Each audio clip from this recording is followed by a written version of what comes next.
Hi,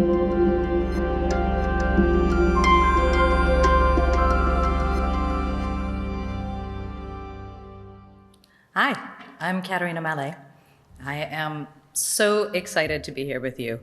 Last year, I returned to the games industry after a few years away, and I missed it so much. There's just nothing like it. The creative and passionate people, the groundbreaking tech, the indies, the big shops, the art, the science.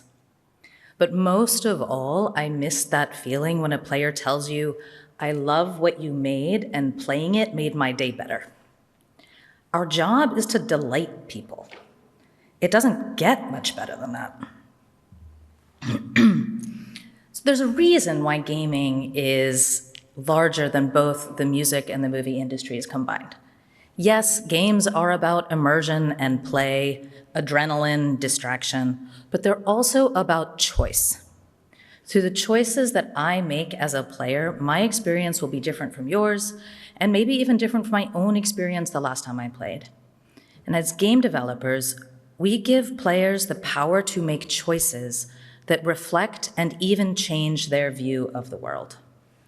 The choices that we allow can influence how our players start to see the real world around them, and how players feel going back into their day, lasting far beyond a gameplay session.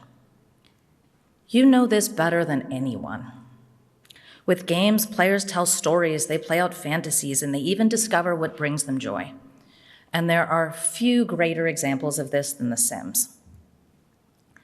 With over 1 billion hours played in 2021 alone, and over 560 million franchise copies installed just since 2014, The Sims has made a unique mark on the history of games. It has a very real impact on the world, and few forms of entertainment can do that at scale. Because The Sims is a game about life. In The Sims, we give players the tools to interact with worlds that are new but familiar, and help them recreate life as they imagine it. But we can't achieve this unless players see some part of themselves reflected in this game. As game makers, it is so important for us to create content that authentically represents the diverse world that we live in. So we work hard to make a world in which players can see themselves, where they can be whoever they want to be and play with life on their own terms. We don't wait for it to happen in society first, and even if we know we won't always get it completely right the first time, we will keep trying. We've had same-sex relationships in the game from the very beginning in 2000. And earlier this year, we previewed our work incorporating gender-neutral pronoun options into the game. So we want to continue expanding the tools that allow players to express their identities. This has been a case where society certainly hasn't caught up yet, and solving for this across all global languages is not straightforward. As I learned through this process, it is a lot more complex than adding a they-them option, but we can start. And there is still so much room for us to grow here. And just like society, we evolve as it does. So this work was ultimately picked up by The Hill, a publication widely read by members of Congress. It was a powerful reminder to us that what we're doing is so much more than entertainment. People are paying attention and looking to us to see how we empower our players to tell their stories. Through The Sims, players learn more about each other and about themselves. Our base game and expansion packs allow players to explore a host of what-if identities, large and small, exploring what it might be like to have a family, come from a different culture, have a new career, a different body shape or skin tone, to be richer or poorer, live in an urban jungle or a tropical paradise, have a different fashion sense, or, I don't know, be a vampire. This is our motivation and why we show up to work each and every day. We have a megaphone, and we want to use it. So we take this work seriously as we progress towards our aspiration for The Sims to represent the diversity and complexity of life. So I feel so lucky to be part of Maxis, the EA studio behind The Sims. Our players are so passionate about the stories that they craft, and we love seeing the impact that our games have on their lives. This sense of purpose, of inspiring everyone to make a better world through creative play, and our commitment to our players leads to a truly unique culture at Maxis. In creating a more inclusive studio environment, we provide a better experience for our players and create a place where all sorts of people want to work. So in the last year, 43% of new hires at Maxis have been women, far outstripping the industry average. This is an exciting signal that we are making progress, but we know we still have work to do. Our player base is highly diverse, and our team should be too. And our players have told us that they want to see themselves in the game, and bringing more of these perspectives on board will help us realize this vision. In order to foster an environment where the most authentic games can be made, we need to create a workplace that encourages and values different perspectives. But you don't need to hear it from me. Listen to what our colleagues have to say.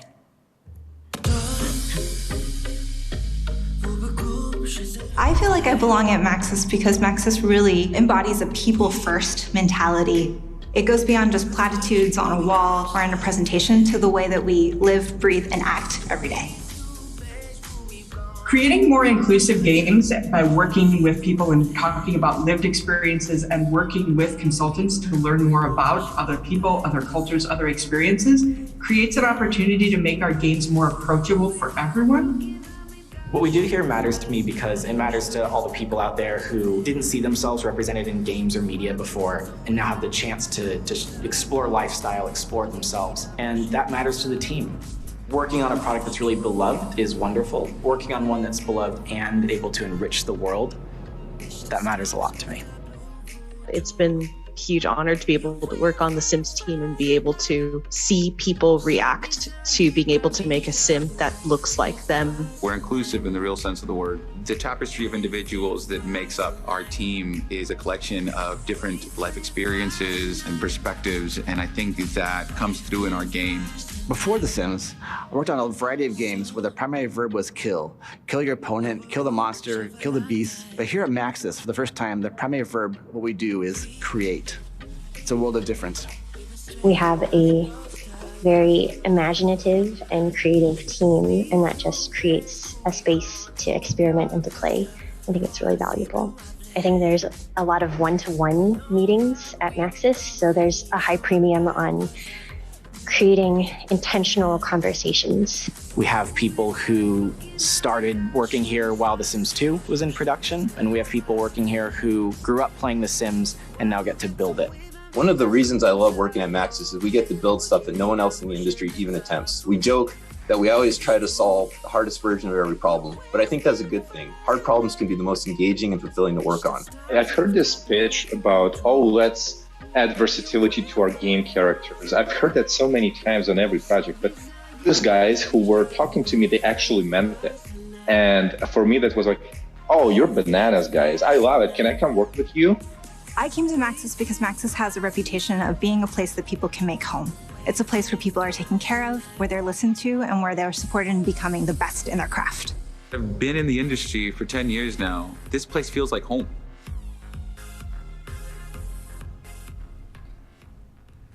That video makes me so happy every time. Let's see. So this team is just amazing. At Maxis, we have such a strong group of people who've been around a long time. These are our cultural anchors. They approach their work with humility, humanity, and inherent curiosity. They also set the tone that we are a judgment-free workforce. We embrace everyone's unique quirks and weirdness so people can bring their full selves to work. To complement this heritage, we have an equally strong group of people who are new to the studio and bring a fresh perspective to the way we operate. We've been growing a lot over the past few years. Although our average tenure is 8 years, over a quarter of the studio, myself included, had joined since the start of the pandemic. So we seek out suggestions from our new joiners on how we can improve and what to try differently. Regardless of our individual disciplines, we are all craftspeople and tinkerers and recognize that we must always be learning. There's just no such thing as complete in our games. We're always welcoming new ideas and ways to break the mold to keep things exciting for our players and engaging for our team. So for 15 years, we had built rigs and mesh in essentially the same way. Then a few years ago, some engineers wanted to experiment with our tech, so they huddled together and proposed a new approach. They had only been looking for clothing that could be applied to male or female body types, but the team saw something bigger. So while this could have been a more straightforward tech implementation, we saw a chance to provide even more opportunities for our players' expression. And players can now create Sims with any type of physique, walk style, tone of voice, regardless of their gender, and dress or style these new Sims in any way they choose. So not only did this moment expand gender expression opportunities for our players, but it also fundamentally changed the way our studio approaches gender representation and to open our eyes to a new way of planning content. So I now want to bring you under the hood a little bit and show you how we work behind the scenes to create a game that not only reflects life, but helps shape it. First, we know and use our values. Everybody wants to be anchored in something they feel good about. Our values are not aspirational or what we wish we did. They represent who we are when we're at our best. We recently revamped our values to make sure that they're fresh and that people feel connected to them. And we didn't rely on an agency to do this work. We had passionate team members conduct interviews across the studio to distill our culture to its key essence. So ours are create collaboratively, challenge ourselves, champion inclusivity, and be authentic. Company values can be such a cliched trope, but they can be so impactful when used well.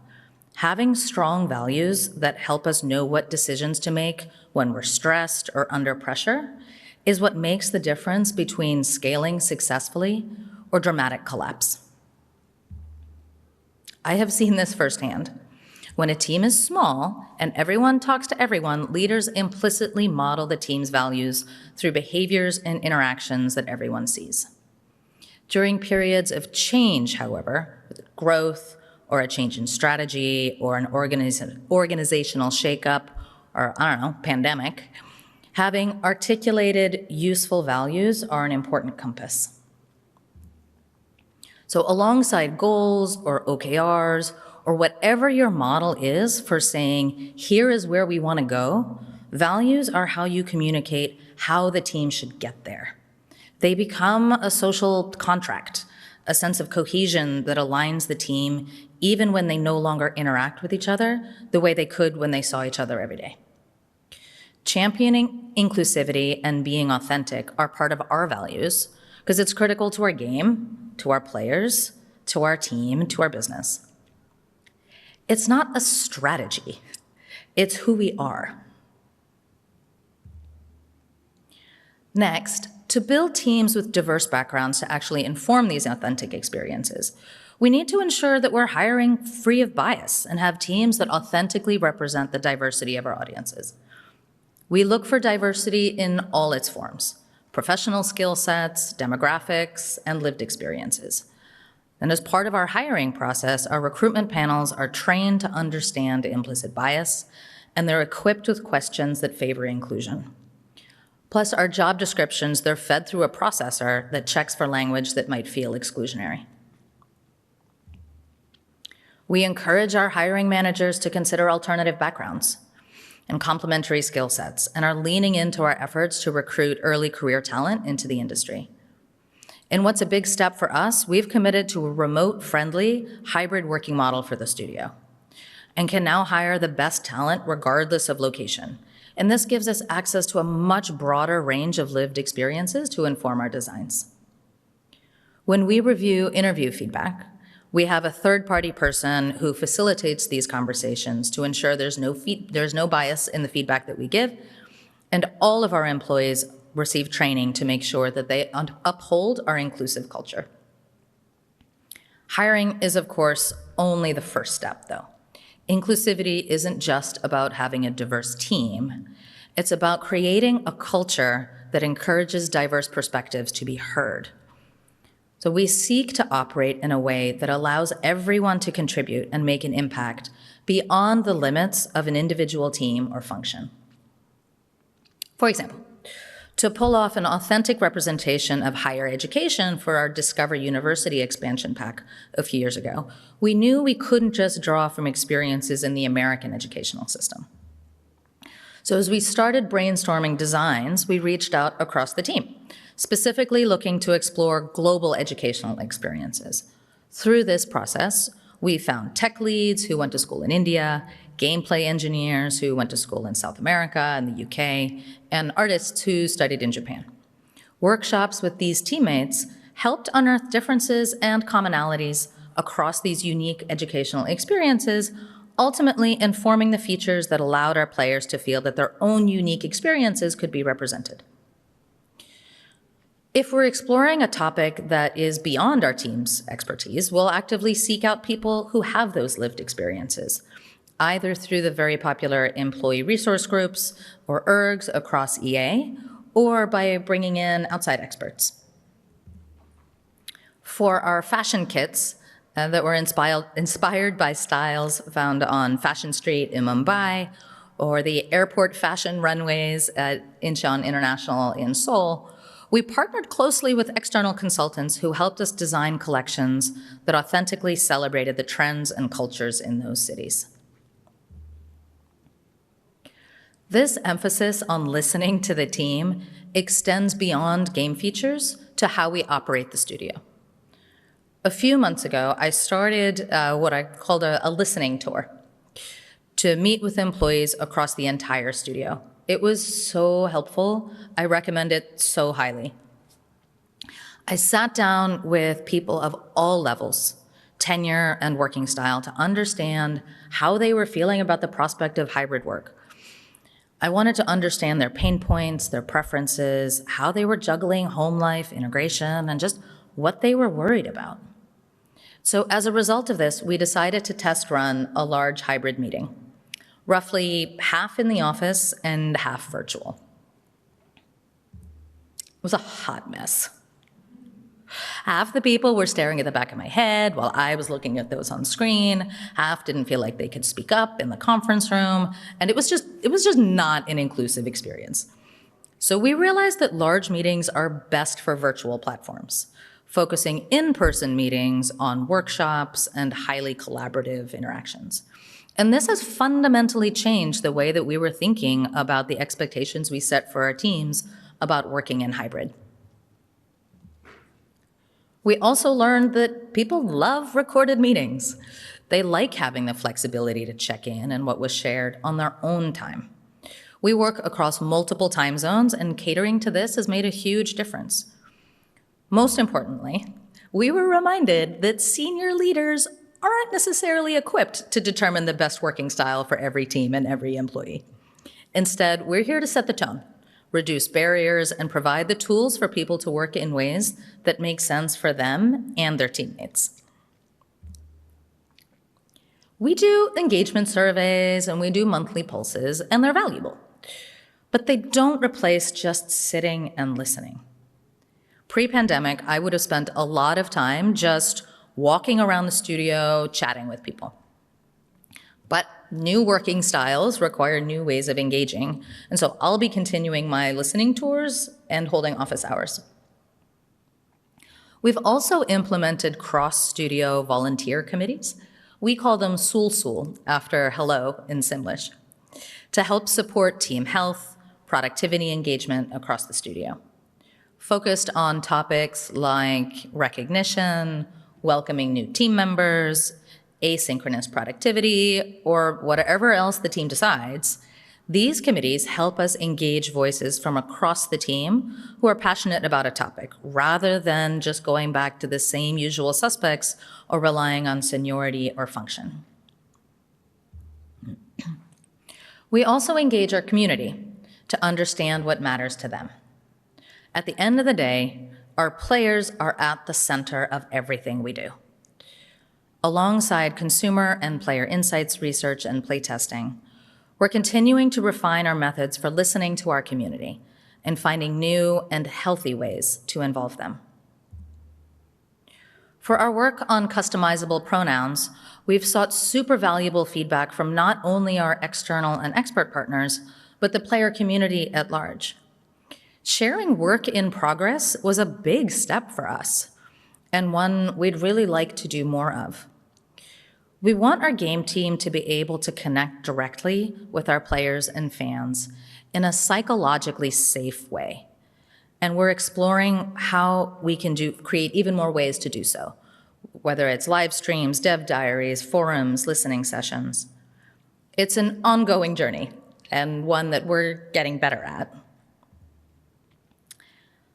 We all want a relationship of transparency and trust with the community.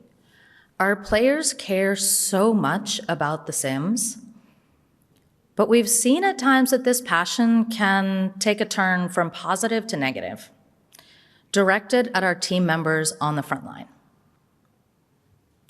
Our devs are working so hard to delight our players, and when this happens, it is so hard for me to watch.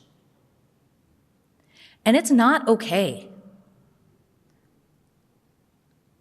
We value the feedback and insights of our community greatly and are continuing to refine how we engage the community with mutual grace and respect. Being part of a gaming community should be positive, fun, fair, and safe for all, our players and our teams.